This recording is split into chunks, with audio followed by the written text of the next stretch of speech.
በመዳም ቤት ለ12 ዓመት የተቃጠልኩበትን የለፋሁበትን ጉድ ሆንኩኝ፣ ጉድ ተሰራሁኝ።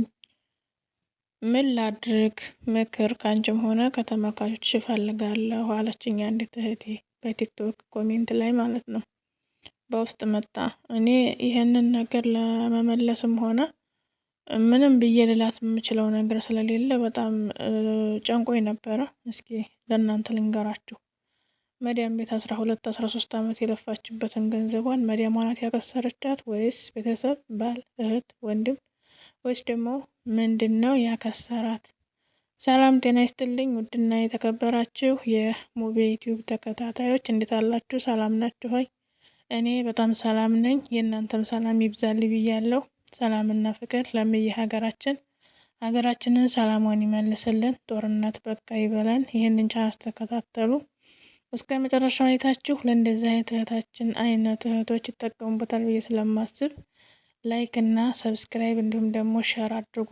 ከቻላችሁም ደግሞ ኮሜንት ላይ ሀሳብ አስተያየታችሁን ስጧት ማለት ነው። ሁልጊዜም እንደምለው ወጥቶ ከመቅረት ፈጣሪ ይጠብቃችሁ፣ ገንዘባችሁን ለበላተኛ አይበልባችሁ እላለሁኝ። መልፋት መስራት ብቻ ዋጋ የለውም፣ ትርጉም የለውም። ይህች እህታችን ምንድን ያለችው? እህቴ እኔ ምክር እፈልጋለሁ፣ ጨንቆኛል፣ ውስጤ ተቃጠለ፣ ጤና የለኝም። ምንም ራሴን ጤነኛ ለማድረግ ለማበርታት፣ ራሴን ጀግና ለማድረግ እታገላለሁ። ግን ያሳለፍኩትና ያየሁት መከራ ስቃይን ሳስበው ራስነቴን ሰውነቴን እጠላዋለሁ። ራሴንም ላጠፋ ብዙ ጊዜ ሞክሬ ነበረ።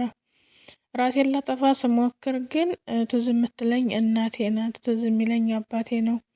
ሰው በጦርነት እናቱን አጥቶ አባት ብቻ ያለው፣ አባቱን አጥቶ እናት ብቻ ያለው፣ እንዲሁም ደግሞ እናት አባት እህት ወንድሞቻቸውን አጥተው ብቻቸው እነሱ ብቻ ሆነው ያሉበት ሀገር ላይ ነው ያለ ነው። እና እኔ ደግሞ ቤተሰቦቼ ሁሉ አሉ። ምንም የተነካብኝ ምንም ያጣሁት ቤተሰብ የለኝም። እና በዛ ጦርነት ላይ እኔ እዚህ ስደት ላይ ራሴን ባጠፋ ልጅሽ ራሷን አጠፋች ብትባል እናቴ ምን ትሆናለች ብዬ ሳስብ እንደገና ለመኖር አስባለሁ። እስኪ መላበይኝ። ከ12 ዓመት በላይ ለፍቻለሁ። መዳም ቤት ተቃጥያለሁ። መዳም ቤት ተቃጥዬ ለፍቼ የላኩት ብር ግን ምንም ነገር የለም፣ ምንም ላይ አልዋለም። ምን ትይኛለሽ እህት አለም? ለምንስ ልኑር? ምንስ ላድርገው? ትለኛለች። እንግዲህ የብዙዎቻችን ጥያቄ፣ የብዙዎቻችን ቁስል፣ የብዙዎቻችን ህመም ነው ይሄ። ብሩ እንዴት ሆኖ መሰላቸው የጠፋባት? ልጅቷ ፍቅረኛ ነበራት። ያ ፍቅረኝነት ተቀይሮ ወደ ህጋዊ ባልና ሚስትነት ተቀይሮ ህጋዊ ባልና ሚስት ይሆናሉ። ቤተሰብ ተጠይቆ በስነ ስርዓት ተፈቅዶ ባልና ሚስት ይሆናሉ ማለት ነው። እዛ ብሩን ትልካለች፣ በወር ትልካለች። ኮንትራት ናት። ከኮንትራት 6 ዓመት ከሰራይ በኋላ ያው ብሩም ትንሽ ስለሆነ እንደገና ደግሞ የምሰራውን ብር ኢትዮጵያ እየላከችው ምንም እየሰራላት ስላልሆነ እንዲሁም ባልዮ በራሱ ጉትጎታ ወተሽ እንደ ጓደኞችሽ ጠለብ ላይ ሆነሽ 800 ሪያል የምትሰሪውን ለምን 3000 2000 ሪያል ወተሽ አትሰሪም? መስራትሽ ላልቀረ ምናምን ብሎ ሲገፋፋት ከዛ ከኮንትራት ቤት ትጠፋና ህገ ወጥ ትሆናለች ማለት ነው። ያን ያደረገበት ምክንያት ደግሞ እሱ ምንድነው? እሷ ኮንትራት ከሆነች ህጋዊ ከሆነች በሁለት ዓመት የመመላለስ እድል ስላላት በሁለት ዓመት መታ ጉር ታረገኛለች ብሎ ስላሰበ ምንድነው ማድረግ ያለበት? እንዳትመጭ ማለትም አይችልም። ምንም ማለት ስለማይችል ህገ ወጥ ሁኝ ያላት ማለት ነው። ህገ ወጥ ሁኝ ሲላት እንግዲህ እሷም እሺ ብላ ባሏ ስለሆነ አንደኛ ስለምትወደው፣ ሁለተኛ በዚህ ምድር ላይ ባልና ሚስት ሆነን ስንኖር ተመካክረን እሱ ለቤታችን ይጠቅማል ይሆናል ያለውን ነገር ካለ እኛም ደግሞ ተከትንሽ ብለን ነው የምንሄደውና እሱ የፈለገው እሷ ህገ ወጥ ከሆነች ያው በአጠቃላይ ሆኖ ለመግባት አስባ ካልሆነ በ2 ዓመት ወይም ደግሞ በአመት እረፍት ብላ መታ እንደማታየው ነው ውስጡን ያሳመነው እና ያወቀው። እሷ ደግሞ ይሄንን አላወቀችም። እሱ ዝም ብለሽ ውጭና እንደ ጓደኞችሽ እንዲሁም እረፍት ስትፈልጊ እረፍት ቤት እየወጣሽ እንትን ራስሽን ዘና እያደረግሽ ብዙ ብርም እየሰራሽ በ2 ወር የምታገኙን በ1 ወር አጥፈሽ እያገኘሽ ኮንትራት ሆነሽ 7 ዓመት 8 ዓመት የሚጨርስብሽን በውጭ ሆነሽ ብትሰሪ በግማሽ አመት ወይም ደግሞ በ2 ዓመት በ1 ዓመት ታጠናቀቂዋለሽ ሲላት እሷም በቃ እንደዛ ከሆነ ማሽትልና ከኮንትራት ቤት ትወጣለች ማለት ነው። ከኮንትራት ቤት ስትወጣ አንደኛ ለሚሻወር የሚከፈል ወይም ደግሞ ስጠፋ የሚከፈል ብር በቀላሉ ከ5000 እስከ 7 8 9000 እንደ ቦታው ርቀት ነው። በጣም ትንሽ ብር ተብሎ 4000 ሪያል ነው የሚከፈለው። አስቡት እንግዲህ ያንን እዲያ ለመክፈል እዛ ወጥታ እንደገና ህገ ወጥ ስኮኑ ስራ ላይ ይገኝ ይችላል። እንደገና ስራ ጠፍቶ ረፍት ቤት መቀመጥ ይኖራል። አንድ ወር የሰራችሁን 2 ወር ተቀምጣችሁ ልትበሉ ትችላላችሁ። የቤት ኪራይ አለ። ሁሉ ነገር ወጭ በእናንተ ነው። ኩብዝ ምግብ ሳይቀር በእናንተ ነው። የታክሲ ምናምን ብዙ ወጭ አለውና ይቺ ልጅ ተብላ የወጣችው ሌላ የገጠማት ሌላ ሲሆንባት ከአቅሟ በላይ ይሆናል። በመሀል እዛ ኮንትራት ቤት እያለች የተገዛ ምንድነው ስሙ የሱ የባልዮ ቦታ አለ። እዛ ቦታ ላይ ቤት ጀምረዋል ማለት ነው። እና ያንን ቤት እየሰራች ነው። የሱ 5 ሳንቲም አልተጨመረበትም ቤቱ ላይ ሙሉ በሙሉ የእሷ ብር ነው። ነገር ግን ቦታው የሱ ነው። ቦታው የሱ ነው። እሱ ቦታ ላይ ቤት መስራት ጀምራለች።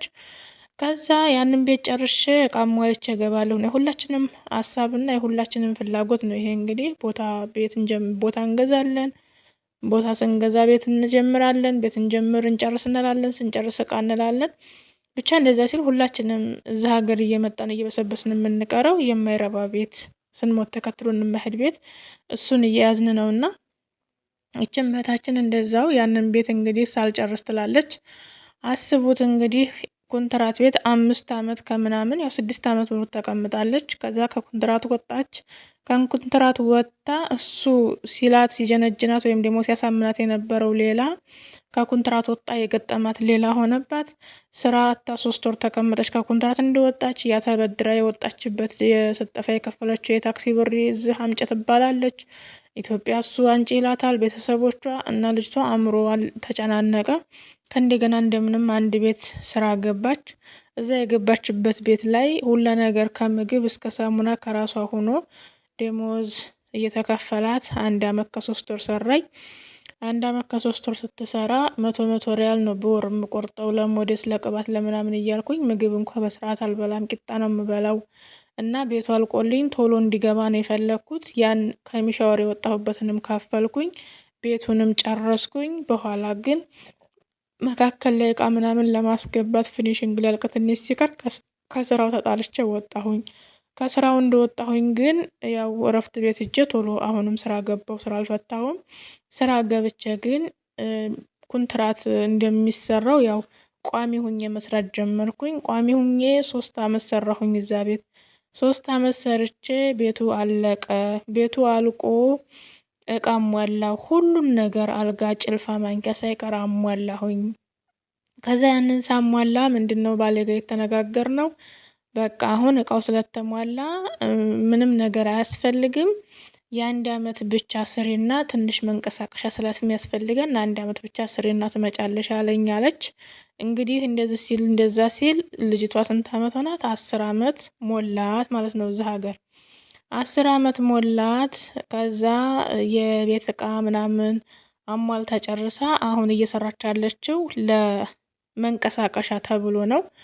እሺ አለች። መንቀሳቀሻ የሚሆን ብር ደግሞ እዛው እየሰራች እያለ ከዛ ቤት ተጣልታ ወጣች። አሁንም ኢጃዛ ቤት ለ3 ወር ነው ለ4 ወር ያህል ተቀመጠች። ስራ ፈታች ማለት ነው። ስራ ስትፈታ እንግዲህ የምትበላው አለ የምታጠፋው አለ።